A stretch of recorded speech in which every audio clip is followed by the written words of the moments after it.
Now, Shad, how many of you are there in America? Meaning, how many people like you, cattle ranchers, how many of you are there in America? 700,000. 700,000. What was it before? Was it a lot more? In 1979, there was, well, about 1.2 to 1.3 million in between. We went from 1.2 to 1.3 million to 700,000 today from 1979. That's correct. What was the biggest drop off, Shad, from 79 to today? Was there a single event that got rid of a lot of people in your world? No, it was, there wasn't a single event. It's gradual. It's a gradual decline because of the lack of competition throughout the industry. And so we have these acquisitions and mergers take place, more power control, and expenses go up. We're not able to create any kind of competition in the marketplace, and you know how stuff flows downhill. If there's 10 business owners that are selling their industry, meaning come get involved in my industry. One industry is real estate. One industry is technology. One industry is insurance. Another industry is finance. Another industry is, construction.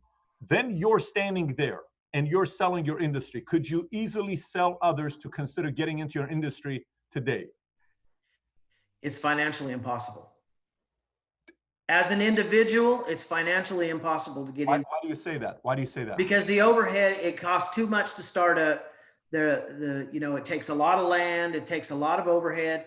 And unless you, the proverbial term in the beef cattle industry is unless you marry it or inherit it, you ain't going to have it.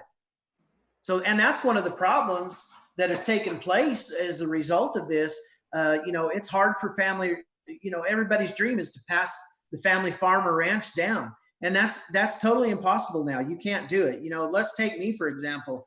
My mom and dad had 4 small, nice ranches paid for in the early 80s. The early 80s come on, and if you may not remember this, the interest rates got up there 17 to 21%. There was a fallout. We lose some land. Well, then we basically have to start over, and it's just been an issue of that several times since then. And it's just, these young kids, it is impossible to get a startup. You can get some government help as a first-time landowner or business owner, but the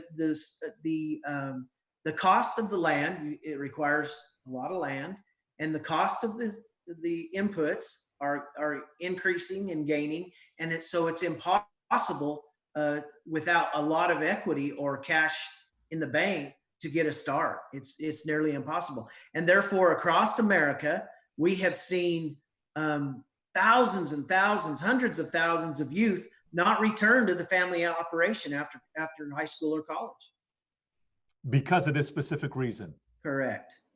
So based on what you know, I'm assuming you're in a community where you're with other people and you're talking to other cattle ranchers because you're in that world. I'm in insurance. I talk to other insurance CEOs and executives. Yes. How many of these 700,000 you think are going to be able to withstand the current challenges they're facing? That's a good question. And I would say that we could lose through this COVID situation, we could lose plus 1/3 of those this year. You could lose 1/3. So we can go from 700,000 to 450,000 in the next 6-7 months. It is possible, maybe more.